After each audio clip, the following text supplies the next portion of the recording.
आज का जो विषय है, मैं नहीं मानता कि जितने सारे हमारे साथी मुख्यमंत्री जी हैं, किसी का भी मत इससे अलग होगा। सब सारे एक ही स्थिति से गुजर रहे हैं और लड़ाई तो चल रही है। हेमंत जी, पहले जैसे आपने जो बात कही, हमें तय करना चाहिए, अभी एक एक बात तय करना चाहिए, डरना है कि लड़ना है। बिल्कुल बिल्कुल। पहले पहला पहला ये तय करो, नहीं तो ये हमारी चर्चा होती रहेगी, मिलते रहेंगे, चाय पीते रहेंगे, जो भी कुछ, जहाँ आपके यहाँ आएंगे तो आप जो खिलाएंगे हम खाएंगे, हमारे यहाँ आएंगे तो सही इसमें कोई सही, मतलब बिल्कुल नहीं है। बिल्कुल भी इसमें कोई बिल्कुल। मतलब नहीं है। लड़ना है तो लड़ना है, फिर जो होगा होगा। और हमारा तो यही है, सत्यमेव जयते। ऐसे कभी बिल्कुल ये नहीं बिल्कुल। कि आज तक कभी सत्तामेव जयते नहीं है, सत्यमेव जयते है। तो तो लड़ना है तो लड़ना है। आम आदमी क्या होता है, आम आदमी की ताकत सबसे बड़ी होती है, उसका आवाज सबसे ऊंचा होता है, और वो अगर कोई दबाने की कोशिश करे तो उसकी आवाज उठानी चाहिए, और वो हमारा कर्तव्य बनता है। खैर, दो तीन मुद्दे जो मेरे पास आए हैं, एक तो जीएसटी की बात। दीदी आपने जो कही वही सारी लोगों की स्थिति है। लगातार ये जो पूंजी है बढ़ती जा रही है, दिन ब दिन, एक एक महीना जैसे आगे आगे दिन आगे निकल जा रहे हैं। केंद्र से आने की जो जितने पैसे हैं उसमें बढ़त हो रही है, लेकिन मिल नहीं रहा है। मैंने आज जानकारी ली, बीच में हम क्या करें, खत लिखते रहते, पत्र लिखो, और जब भी हमारी वीडियो कॉन्फ्रेंस होती है, आपने देखा होगा, मैं कोशिश करता हूँ कि हमारे जितने बाकी सारे दुख है वो उस वहां मैं नहीं कहता हूँ। जो भी कोविड के बारे में होता है मैं कोविड के बारे में कहता हूँ। अन्यथा बीच में हम खत तो लिखते रहते हैं, कभी जवाब आता है कभी आता नहीं, जवाब आता है तो भी पैसे कभी आते हैं, अप्रैल से तो शायद आए भी नहीं है। तो ये स्थिति आज के दिन हमारे सबकी है। लड़ तो सभी रहे हैं, कोविड के साथ लड़ रहे हैं, अपनी ही सरकार है, ऐसे नहीं हम विपक्ष में। विपक्ष का मतलब क्या है? विपक्ष का मतलब ये नहीं कि किसी पार्टी का हम बुरा चाहते हैं, नहीं, हम भी आम आदमी की उसके हम रिप्रेजेंटेटिव है, हम भी कुछ हमारा अधिकार है। आज कैसे होता है कि राजीव जी की बात करें तो उन्होंने पंचायत राज, वो एक बात कही थी। पंचायत राज का मतलब क्या है कि जो भी सत्ता होती है उसको छोटे छोटे इसमें केंद्र में उनका अधिकार दे दो। आज क्या हो रहा है? आज सबके जो अधिकार है एक हाथ में चले जा रहे हैं। फिर हमारी स्टेट गवर्नमेंट जो है, हमारा राज्य सरकार का मतलब क्या है? क्या कभी आगे जाकर ऐसे हो जाएगा कि राज्य सरकार की जरूरत ही नहीं रहेगी, एक ही व्यक्ति देश चलाएगा और हम खाली हाँ में हाँ मिलाते रहेंगे? ये नहीं होगा। फेडरल स्ट्रक्चर जो है वो, उसको डॉक्टर बाबा साहेब आम्बेडकर जी ने उसको ध्यान में रखकर हमारी घटना बनाई है, और उस घटना में जो भी अधिकार सबको दिए हैं उसका अगर हम आदर नहीं करेंगे तो फिर हमारे यहाँ डेमोक्रेसी है कहाँ? तो डेमोक्रेसी की बात अगर हम करें तो डेमोक्रेसी में सबसे ऊंचाई पर है हमारी घटना, और उसमें फेडरल स्ट्रक्चर की जो बात की गई है उसको तो उसकी रक्षा करना, सरकार चलानी, हम सरकार को चलाना हमारा कर्तव्य है, लेकिन घटना का रक्षण करना वो भी काम है। तो इसीलिए जीएसटी के बारे में भी मुझे ऐसा लगता है कि क्या उसके ऊपर भी फेर विचार होने की आवश्यकता है। कि पहला जो एक स्ट्रक्चर था, हो सकती है बात, कुछ बात हो सकती है कि कुछ अगर कुछ बदलाव लाए, अच्छा भी हो सकता है, बदलाव लाए तो गलत भी हो सकता है। अगर गलती हो सुधारी भी जानी चाहिए, सुधारने की आवश्यकता हो तो उसको स्वीकार कर कर आगे जाना चाहिए। तो एक बात तो मैं मानता हूँ कि केंद्र से पैसा कितना आना बाकी है वो तो है, लेकिन क्या ये जो स्ट्रक्चर पहले था वो और आज का जो है, इसके बीच में कुछ रास्ता निकलना चाहिए कि पहले था वो सही था, इसके विषय भी, इसके ऊपर भी हमें सोचने की आवश्यकता है। एग्जाम की अगर बात करें तो मैंने तो शायद मई एंड या अप्रैल जून में हमने डिसीजन लिया, जो फाइनल ईयर है जितने सेमिस्टर हुए हैं उसको एग्रीगेट कर कर मार्क्स दिए जाए। और हमने कभी ये नहीं कहा कि हम एग्जाम नहीं लेंगे, लेकिन जून महीने की अगर हम बात कर रहे थे, मैं कर रहा हूं, तो जून की स्थिति और आज की स्थिति, आज तो ये खतरा बड़ा है। और हमारे शहर में ठीक है, हमारे मुंबई में तो हमने कंट्रोल करने की कोशिश कर रहे हैं, काफी कंट्रोल में आ भी गया है, लेकिन और कुछ जगह वो फैल रहा है, कोरोना थोड़ा थोड़ा फैल रहा है। तो जून से आज की बात करें तो आज ज्यादा फैला हुआ है। तो जून में अगर हम परीक्षा लेने की स्थिति में नहीं थे, तो आज ये जब संकट बढ़ गया तो हम कैसे परीक्षा ले सकते हैं, एग्जाम कैसे ले सकते हैं? और इसीलिए हमने स्टेट गवर्नमेंट ने डिसीजन लिया कि जितने सेमिस्टर हुए उसको एग्रीगेट कर कर मार्क्स दिए जाए, बच्चों का जो भविष्य है उसके साथ खिलवाड़ नहीं होनी चाहिए और रुकावट भी नहीं होनी चाहिए। इसलिए हम उनको पास कर देंगे और बाद में जब भी संभव हो हम एग्जाम जरूर लेंगे।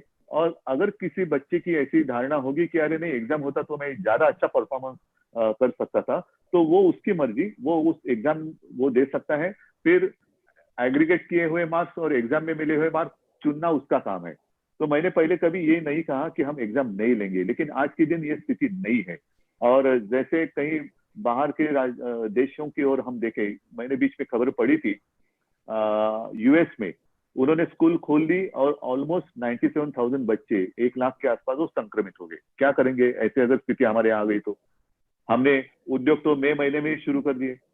आज भी हमारे यहाँ जो इलाका है, जो सबसे डेंस पॉपुलेटेड एरिया है मुंबई से लेकर पुणे तक, वहां हमने लॉकडाउन है जरूर है, लेकिन आहिस्ते आहिस्ते आहिस्ते हम इसको खोलते जा रहे हैं। Mission begin again, mission begin again. तो आहिस्ते आहिस्ते खोलने के वक्त शायद कुछ लोगों को ऐसे लगता होगा कि हम काफी स्लो जा रहे हैं। स्लो ठीक है, वो टॉर्टोइज और वो खरगोश, उसकी तो कहानी सबको पता है। जल्दबाजी कर कर कुछ फायदा नहीं होता है। आहिस्ते कदम जाए लेकिन ठीक से डालें, तो जो कदम हम आगे बढ़ाएंगे उसको वापस लेने की आपत्ति हम पर नहीं आनी चाहिए। ये सोच समझकर हम आगे जा रहे हैं। तो सारी चीजें हम खोलते जा रहे हैं, ऐसे ऐसे हम खोलते जा रहे हैं। स्कूल, मैंने स्कूल के बारे में भी यही कहा कि स्कूल शुरू कब होंगे? स्कूल शुरू नहीं करेंगे, लेकिन एजुकेशन शुरू शुरू करेंगे, वो चाहे ऑनलाइन हो या कुछ भी हो, ई लर्निंग हो। तो इस विषय पर भी हम काम कर रहे हैं।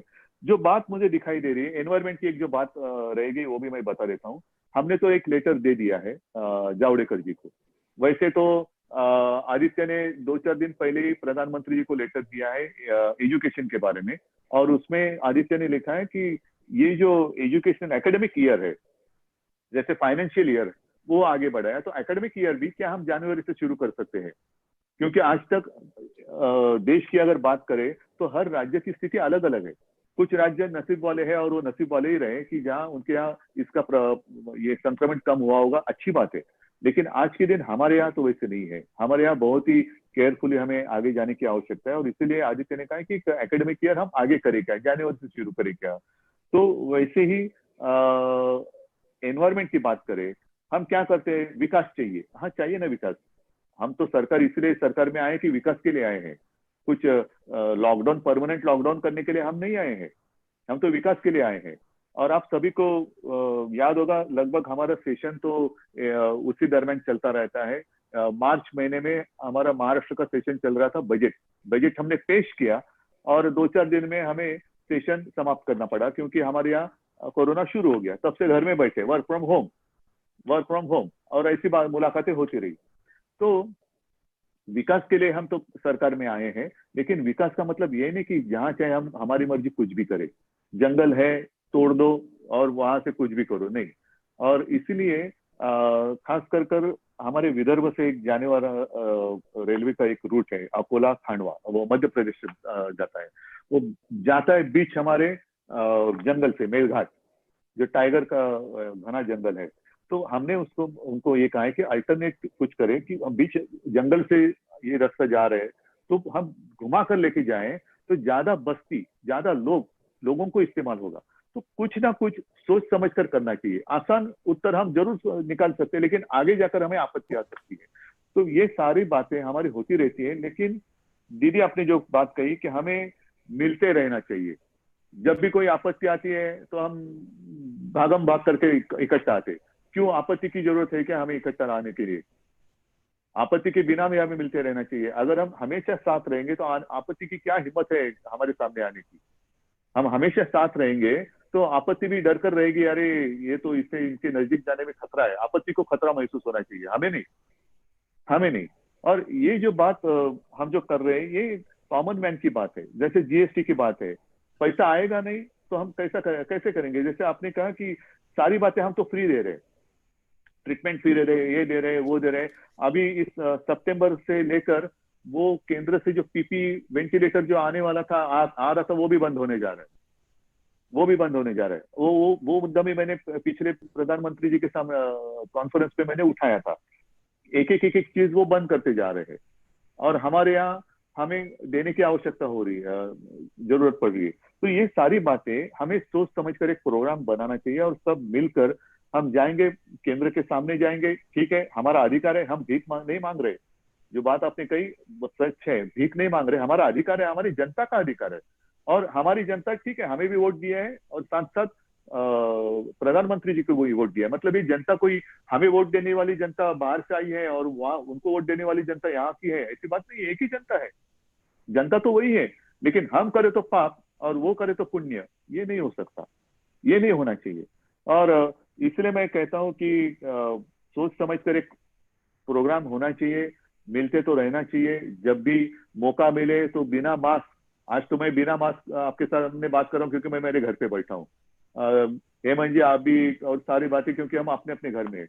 लेकिन उस दिन की हम कामना करते, प्रार्थना करते कि जल्द से जल्द ये कोरोना का संकट टल जाए और हम खुलेआम एक दूसरे के साथ ऐसे आमने सामने बैठकर बात कर सके। मुझे तो इतना ही कहना था, जो भी हमें करना है सब साथ मिलकर करेंगे। जनता की आवाज है, वो कोई दबा सकता नहीं, और दबाने की अगर कोई कोशिश करे तो हमारा कर्तव्य बनता है कि वो आवाज और ऊंचा करे। तो सोनिया जी, आपको मैं अभी धन्यवाद दे रहा हूँ, आपने मुझे जल्दी बात करने के लिए इजाजत दी। और मैं सबसे क्षमा चाहता हूँ, थोड़ा मेरी कैबिनेट अभी शुरू हो जाएगी तो इसलिए मैं इजाजत लेना चाहता हूँ। इजाजत रहेगी आप सबकी तो कैबिनेट के लिए मैं जाऊंगा, और सबको मेरी शुभकामनाएं। साथ है और साथ में रहेंगे, साथ में लड़ेंगे। Thank you very much. जय हिंद, जय महाराष्ट्र।